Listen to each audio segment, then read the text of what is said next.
Hello everybody, my name is Vincent Savard. I'm a team leader with Mortgage Alliance and I'm so excited to talk to you today about a debt freedom solution.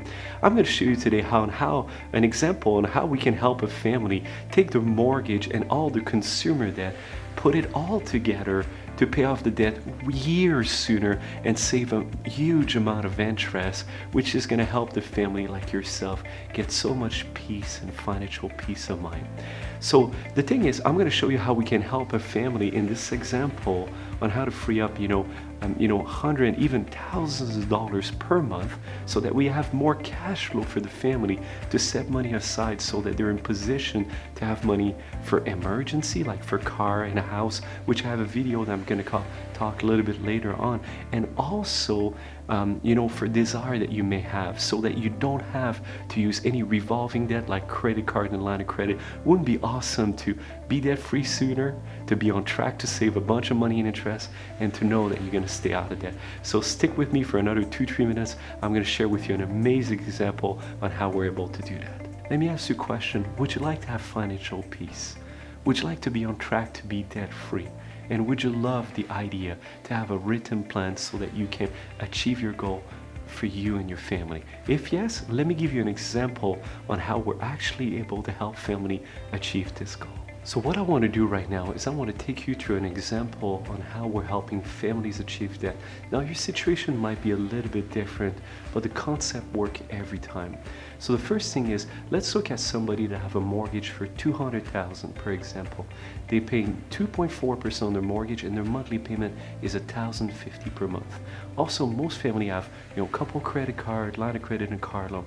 So let's look at the credit card. The first one is $3,000 at 19.99%, and the client is paying $150 a month, trying to pay a little bit more than the minimum payment. Also, maybe the husband or the wife have a $7,000 credit card at 19.99%. They're trying to pay a little bit more than minimum payment, about $300 a month. Now, most people did some renovation or things comes up, so the client also have a line of credit for $15,000. They pay a rate of 5.45, and they're trying to pay a little bit more than minimum payment, which is about $250 a month. And most family also have 1 or 2 car loans. In this example, I took 1 because I wanted to go pretty conservative. So a $20,000 car loan at $450 per month, and the rate is 4.99. So let me ask you a question. Wouldn't it be awesome to take all those debt that are at 19%, 5.45, 4.99, even the mortgage at 2.4, and reduce the rate? But before I do that, I want to give you the weighted average rate.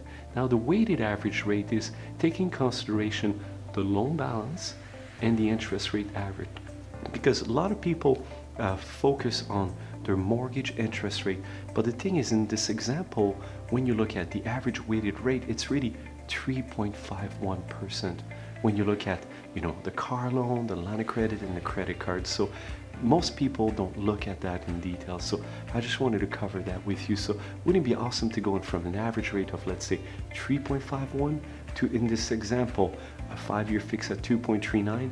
Now the rate might change from a variable to a fix. We might be able to give you a very good offer, but discuss that with a mortgage professional that's going to sit down with you to get you on track. So let's get started with the first example. So let's say we took the debt that we have right now and we paid everything off. So it's called a debt consolidation, refinancing. So we're going to pay everything off: the credit card, the line of credit, the car loan, and the mortgage.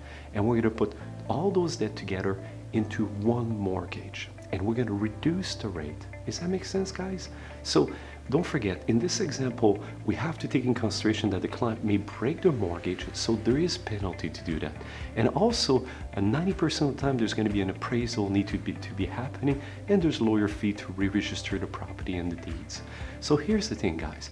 In this example, I'm going to be taking $3,250 for penalty, lawyer fee, and appraisal costs. But here's the thing. The first example I'm going to give you, I'm saving the client $17,000 in interest.